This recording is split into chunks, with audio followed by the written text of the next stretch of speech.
প্রিয় দর্শক, আমি এখন বুঝতেছি হযরত শাহজালালের মাজার, এই যেটা মূল ফটো দেখতে পাচ্ছেন। এখানে আসলে দেখতে পারবেন এরকম অনেক হোটেল রয়েছে, এখানে থাকা যাবে।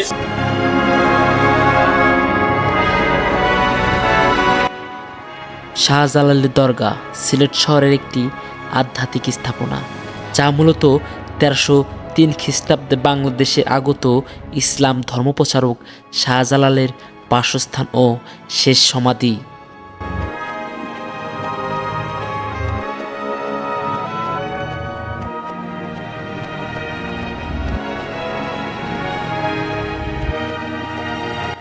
বাংলাদেশের শত শত বছরের ঐতিহ্য নিয়ে জালালি কবুতর টিকে আছে বাংলাদেশের সিলেটের হযরত শাহজালাল রাহমাতুল্লাহ এর মাঝারে।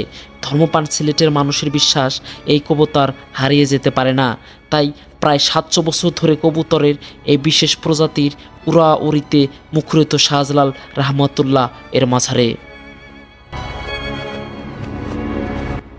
হযরত শাহজালাল রাহমাতুল্লাহকে নিয়ে দিল্লির নিজামুদ্দিন আউলিয়ার কাছে তার এক শিষ্য কুৎসা রটনা করলে তিনি তাকে দরবার থেকে বিতাড়িত এবং শাহজালাল রাহমাতুল্লাহকে সালাম পাঠায়।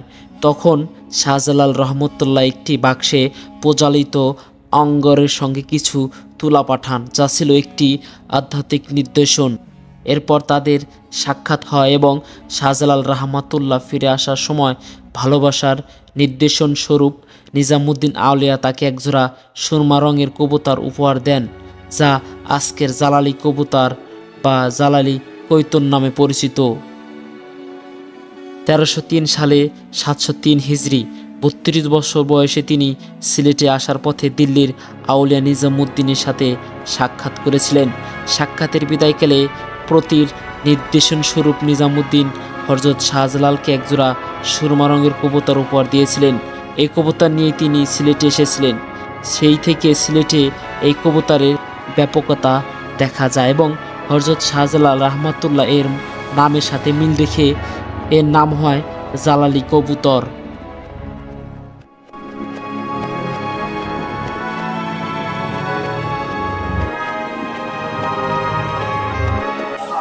আমি এখন দাঁড়িয়ে আছি হযরত শাহজালালের মাজারের গেটের সামনে।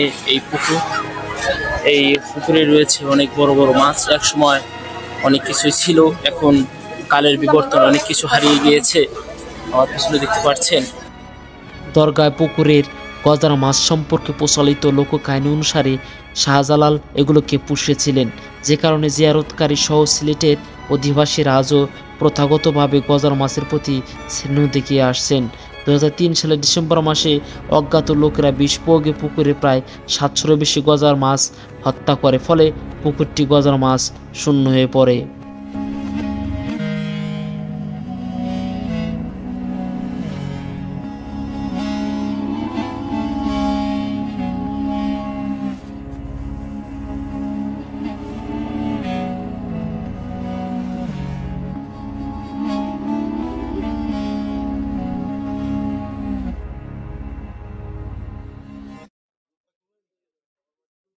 প্রিয় দর্শক, আমি এখন অবস্থান করছি হযরত শাহজালাল রাহমাতুল্লাহ এর কবরের পাশে। এখানে ভিডিও করা নিষেধ থাকা সত্ত্বে ভালোভাবে ভিডিও করতে পারি নাই, কারণ এই মাজার শরীফের ভিতরে, দরগা শরীফের ভিতরে এর আশেপাশে প্রায় সব জায়গায় লেখা আছে ভিডিও করা বা ছবি তোলা নিষেধ। কী কারণে সেটা আমি বলতে পারলাম না, কিন্তু সে কারণে আমি ভালোভাবে ভিডিও করতে পারি নাই, কারণ ভিডিও করতে মানুষ বাধা দেয়। কী কারণে বাধা দেয় সেটা আমার জানা ছিল না। প্রিয় দর্শক, এই হযরত শাহজালাল রাহমাতুল্লাহ এর মাঝারে অনেক দূর দূরান্ত থেকে মানুষ এসে থাকে, আর এর কবরের পাশেই প্রতিনিয়ত জিয়ারত করতে থাকে দূর দূরান্ত থেকে মানুষ আসাগুলো।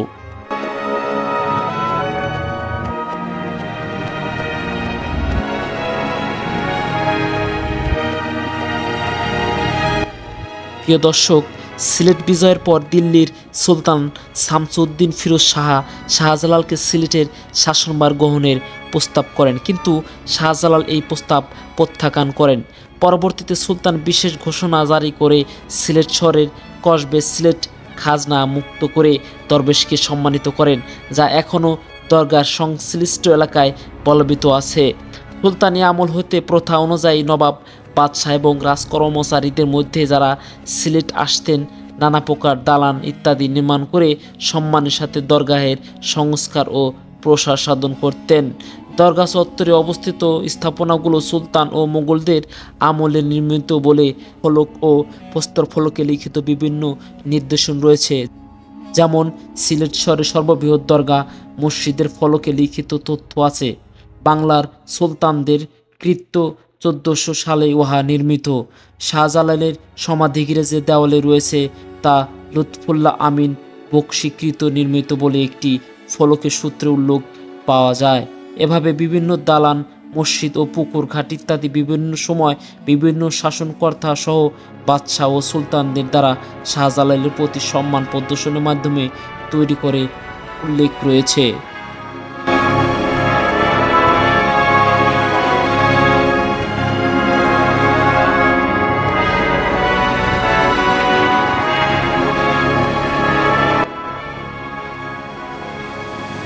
শাহজালালের সমাধিকে দরগায়ে টিলা বলে অভিহিত করা হয়।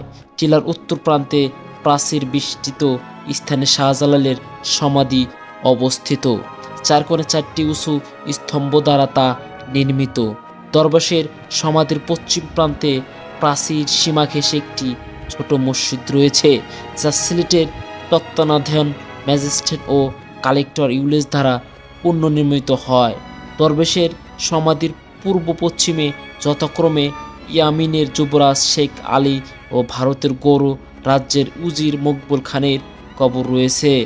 শাহজালালের দরগার দক্ষিণ দিকে প্রবেশ পথে বাইর হতে পাশে চিল্লাখানা ও দরবেশের সহধাই হাজী ইউসুফ, হাজী খলিল ও হাজী দরিয়া নামক এই 3 জন ওলির সমাধি বিদ্যমান। তাদের পাশে দরগাহের ভূতপূর্ব মোতওয়াল্লি আবু তুরাবের কবর। এখান থেকে পশ্চিমের প্রবেশ পথে বাইর হতে আরেকটি বেষ্টনীর পাশে দরগাহের 2 জন মোতওয়াল্লি আবু নাসির ও আবু নসর পাশাপাশি সত্যিম সজ্জায় শয়িত আছেন। আর দক্ষিণে একটি উঁচু স্থানে গম্বুজ বিশিষ্ট ঘড়িঘর নামে এক দালান দেখতে পাওয়া যায়। এই ঘড়িঘরের পূর্ব দিকে প্রকাণ্ড গম্বুজওয়ালা বৃহৎ অট্টালিকা, যা এই অঞ্চলে সুদীর্ঘ অট্টালিকা বলে খ্যাত। এটি সাধারণত গম্বুজ বলে অবহিত। এই গম্বুজটি সম্রাট আওরঙ্গজেবের আমলে তার বিশ্বস্ত কর্মী ফরহাদ খান দ্বারা নির্মিত। গম্বুজের দক্ষিণে দরগাহ মসজিদ নামে খ্যাত মুসলমানদের একটি বৃহৎ উপসানাগর রয়েছে। বাংলার সুলতান আবু মুজাফফর ইউসুফ শাহের সময়কালে 1400 খ্রিস্টাব্দে মন্ত্রী মজলিসে আতারকৃত দরগাহে চত্বর নির্মিত হয়েছিল। পূর্ববর্তীতে বাহারাম খান ফৌজদারের সময় 1744 খ্রিস্টাব্দ পুনর্নির্মিত হয়। সিলেট শহরের মুসলমানদের উপসানাগর হিসাবে এই মসজিদটি সর্ববৃহৎ।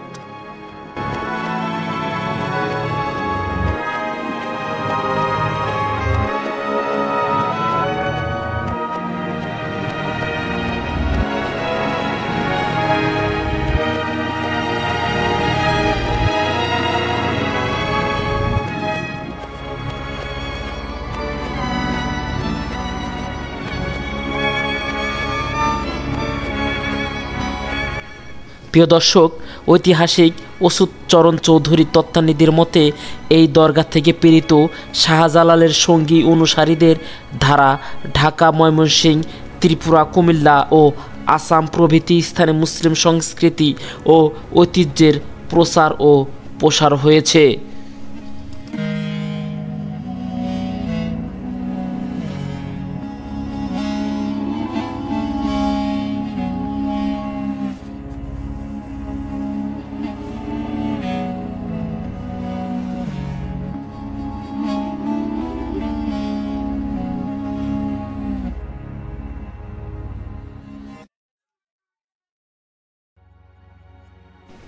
প্রিয় দর্শক, এখন আমরা প্রবেশ করছি গৌরস্থানে, যেখানে অনেক ব্যক্তিবর্গের কবর এখানে রয়েছে। আর এখানে রয়েছে বাংলার কিংবদন্তি নায়ক ছিলেন সালমান শাহর কবর এই শাহজালাল মাজারের পাশেই অবস্থিত। আর এখানে রয়েছে বাংলাদেশের মুক্তিযুদ্ধের সময় মুক্তিবাহিনী প্রধান সেনাপতি সর্বাধিনায়ক ছিলেন। তিনি বাংলাদেশ সেনাবাহিনীর প্রধান ছিলেন। মোহাম্মদ আতল গনি উসমানী এই শাহজালাল মাজারের পাশেই কবর শায়িত রয়েছেন।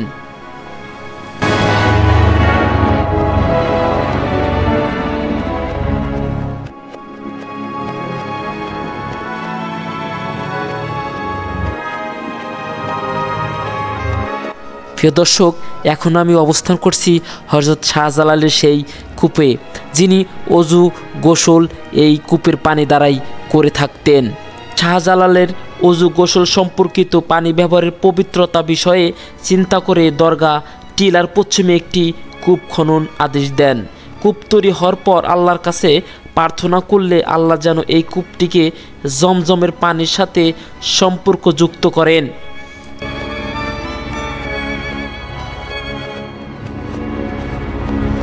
আমার পিছনে দেখতে পাচ্ছেন হযরত শাহজালালের মাজারের যিনি এই কূপ ব্যবহার করেছিলেন। প্রিয় দর্শক, হযরত শাহজালাল রাহমাতুল্লাহ তিনি নিজ হাতের লাঠি দিয়ে কূপের মাটিতে বিসমিল্লাহ পরে আঘাত করলে সাথে সাথে কূপের মধ্যে পানি প্রবাহিত হতে লাগলো এবং সোনা ও রূপার রঙের মাছের জন্ম হলো, যা আজও এই কূপের মধ্যে দেখতে পাওয়া যায়। এরপর উক্ত কূপের চারপাশে দেওয়াল করে কূপের উত্তর পাশে দুটি পাথর বসিয়ে দেওয়ার পর পাথরের মধ্যে হতে অনবরত পানি বইতে থাকে। পূর্বকালে যে পানি লোক বিশ্বাস ও ভক্তি করে পান করত, আজকাল ওই ঝর্ণার পানি বোতলে করে বিক্রি হয়।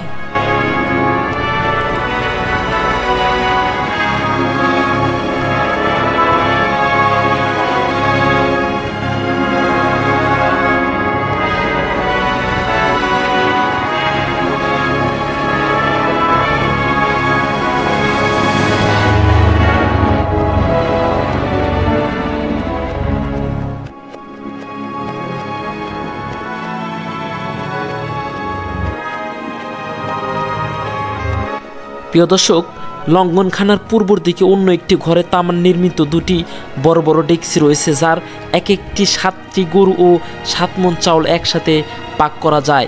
উক্ত ডেকচির কিনারায় ফার্সি ভাষায় লিখিত জাহাঙ্গীরনগর, ঢাকা পুরনো নাম নিবাসী ইয়ার মোহাম্মদ পুত্র শাইখ আবু সাইদ ইহা ডেকচি তৈরি করিয়া মুরাদ বংশকৃত দরগাহে পাঠানো হলো। সাল 1695 খ্রিস্টাব্দ। দরগাহের আঙ্গিনার পূর্ব সীমায় ও ডেকচি ঘরের অল্প পরিসর দক্ষিণে উত্তর দক্ষিণে লম্বালম্বী একটি প্রশস্ত দেওয়াল, উহার মধ্যস্থলে দরগাহের প্রধান প্রবেশ পথ, যা দরগা গেট বিশেষ খ্যাত। দরগা গেটের দক্ষিণ দিকে ছাত্রাবাস সহ হাফিজিয়া মাদ্রাসা রয়েছে।